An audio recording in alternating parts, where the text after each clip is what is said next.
verdade, eu sempre fui uma criança muito curiosa, né?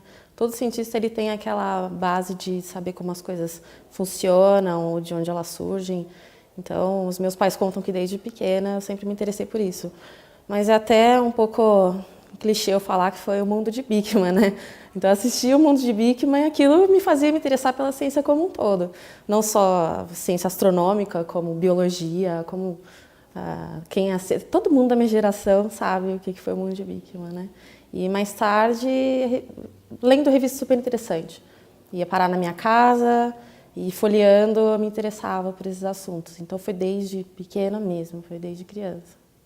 E a astronomia? Como é que você chegou na astronomia?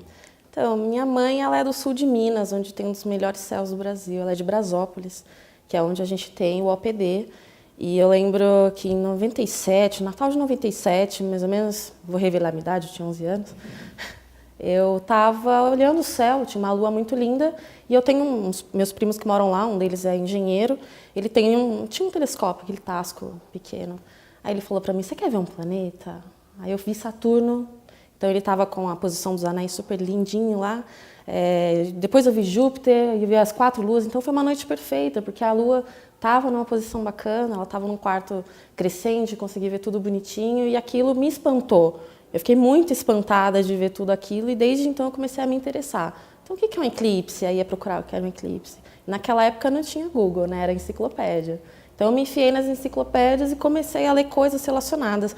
E lembro até hoje de ler Júlio Verne. Eu comecei a ler muito Júlio Verne nessa época. Eu li Da Terra à Lua, foi o primeiro livro que eu li dele, e isso começou nessa época de realmente olhar o céu, de descobrir que tinha as estrelas, conseguir ver a Via Láctea naquele céu. Que eu sou do interior, eu sou de São José dos Campos, mas não dá para ver um céu tão bonito quanto do sul de Minas. Então foi lá que nasceu meu interesse por astronomia, no mínimo como hobby.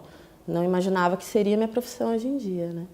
Mas eu devo a essa noite que eu olhei as coisas mais bonitas que eu poderia ver no céu do verão aqui no Brasil.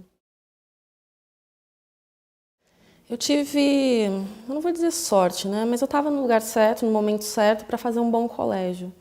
Então, eu fui muito influenciada a desenvolver as minhas habilidades para aquilo que eu gostava. Então, eu tive um grande apoio, tanto da minha família quanto do meu colégio, para desenvolver a astronomia. Então, eu comecei a fazer oficina de astronomia, comecei a me focar mais na parte de física no colégio e eu não me via fazendo outra coisa. Então, eu decidi prestar alguma faculdade que me possibilitasse estudar astronomia, mas que não me fechasse para isso. Então, eu decidi não fazer astronomia para fazer a física e, de repente, me interessar por outras coisas. A física ser uma porta de entrada e poder me oferecer outras opções. E como eu sempre quis lidar com essa parte de ensino, eu fiz a licenciatura. Então, a minha carreira basicamente foi tentar me focar na parte de ensino de física para então saber se eu realmente queria astronomia, porque você está com 17 anos de idade, falar, eu vou estudar o céu para o resto da minha vida, você não pode ter essa certeza.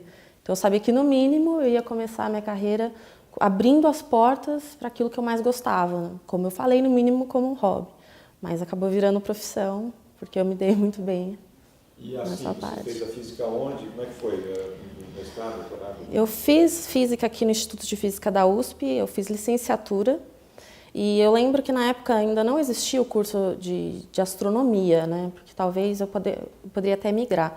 Mas não fiz. E só o bacharelado que tinha habilitação. Então, eu não tinha possibilidade de fazer os cursos de astronomia que os bacharéis faziam. Então, eu fazia as optativas, que eles chamam de optativas, que são aquelas disciplinas que você complementa o seu currículo. Então, já no primeiro ano, eu fiz uma disciplina optativa de conceitos de astronomia para licenciatura com o professor Roberto Bosco. E foi aquilo que abriu a minha cabeça, assim, de falar, eu estou no lugar certo e vou continuar seguindo. Então, todo semestre eu tentava fazer uma disciplina de astronomia aqui no IAG. E em 2006, 2007 eu comecei a minha iniciação científica com a professora Jane Gregório Etten aqui. E foi assim que nasceu a minha carreira na iniciação científica, porque no mestrado eu continuei com o meu projeto com ela. Aí eu migrei aqui para o IAG, então eu fiz o meu mestrado aqui, mas eu já tinha toda a base de iniciação científica.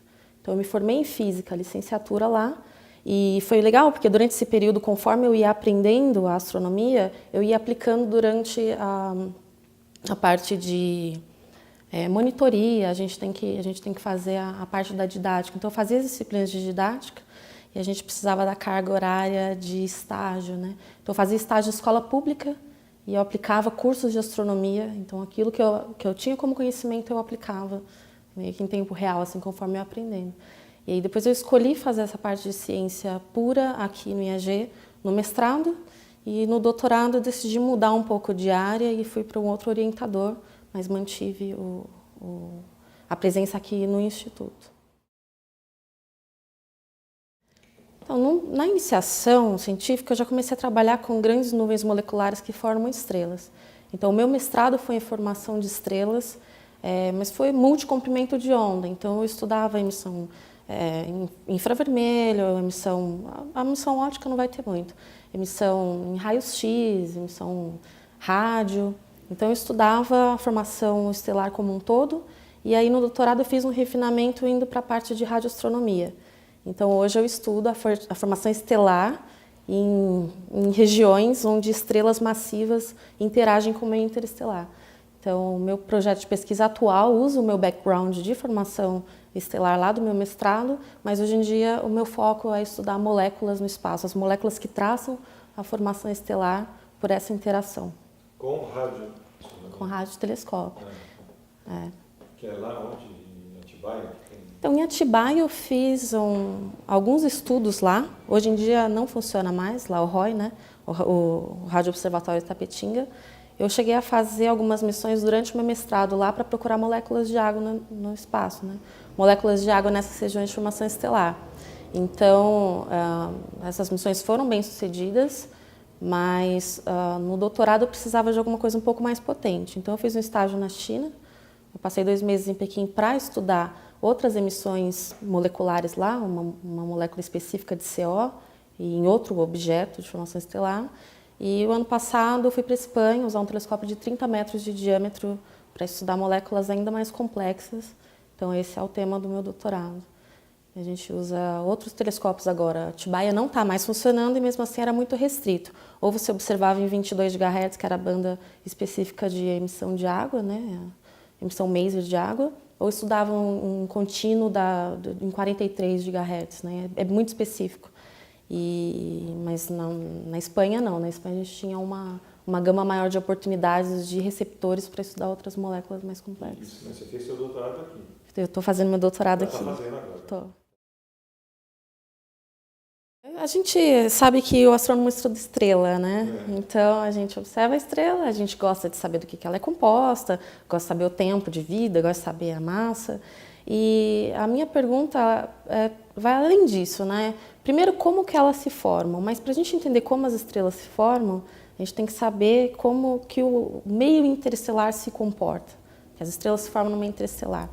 Então, recentemente, a gente tem muitos dados sobre a interação de estrelas jovens, que são bem quentes e massivas, com o meio que está ali ao redor, né? no meio interestelar que a rodeia. Então, a minha principal pergunta é se as estrelas quentes e massivas desencadeiam um processo de formação estelar no gás ao redor. Então, o meu trabalho atual tem sido esse. Porque a gente sabe que as estrelas se formam em lugares de instabilidade gravitacional, mas a gente também está vendo as estrelas se formando pela interação da radiação com o meio.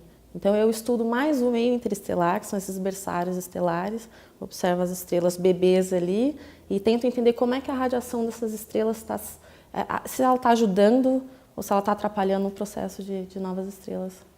Então, como que estrelas ajudam a formar novas estrelas? Essa é a pergunta. Desenvolver conhecimento é sempre muito útil para a sociedade como um todo, né? A gente, como civilização, a gente produz conhecimento.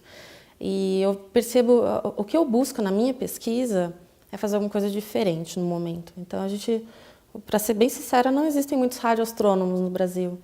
Então, eu quis insistir nisso no meu doutorado. Então, a primeira coisa é romper uma barreira, né? Eu acho que uma das primeiras barreiras que eu rompi é como mulher ser cientista. Então, isso já gerou um preconceito desde sempre, até hoje as pessoas... Existe sim, né, o machismo nesse meio científico. Mas outra barreira, será que eu consigo ser uma radioastrônoma aqui dentro? Será que eu tenho chance aqui no Brasil? E isso a gente consegue através de colaboração. Então, eu estou tentando crescer aqui dentro, mas não sozinha. Então, eu fiz colaboração com o pessoal da China, colaboração com o pessoal da França. Sempre que tem um congresso, eu busco ir. E a gente faz isso, a gente tenta crescer no nosso meio com a ajuda de outras pessoas, né? Então, tem essa questão da interação. Mas o conhecimento científico, ele inspira também, né? Então é muito legal quando você vê na TV que os cientistas descobriram as ondas gravitacionais, cientistas descobriram o primo da Terra, e é o que a gente faz aqui. A gente gera conhecimento, não tem outra questão.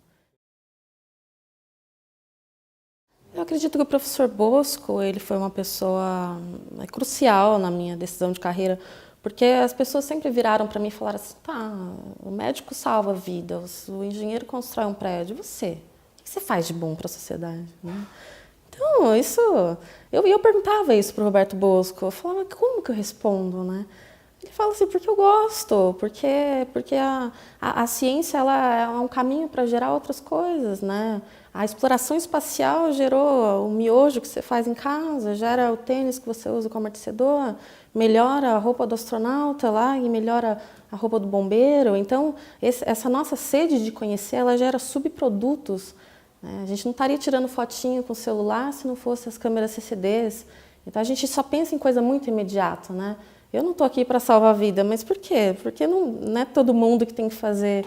A gente tem que fazer aquilo que gosta. E eu perguntava isso para ele, né? Ele falou, não, fale que é uma ciência pura. A astronomia é uma ciência pura. A aplicação dela não é direta. E você está fazendo isso porque você gosta. Essa é a resposta. Então, porque eu ficava muito em dúvida. Eu falava, mas como que eu vou ganhar dinheiro? Mas onde que eu vou trabalhar? Eu ficava com isso na cabeça. E uma pessoa de 18 anos, né, no começo de carreira, será que eu sigo? Será que eu não sigo? E aí, então, foi esse ponto, assim, que não tinha mais retorno. Eu falei, é isso que eu vou fazer. E era isso que eu tentava ensinar. A gente estava no observatório lá, e atendia muitas pessoas de 8 a 80 anos, e elas sempre me fizeram essa pergunta, e eu aprendi a responder, né? Então, essa questão do subproduto. É difícil para a sociedade hoje em dia, que é tão imediatista, pensar que gerar conhecimento também gera qualidade de vida.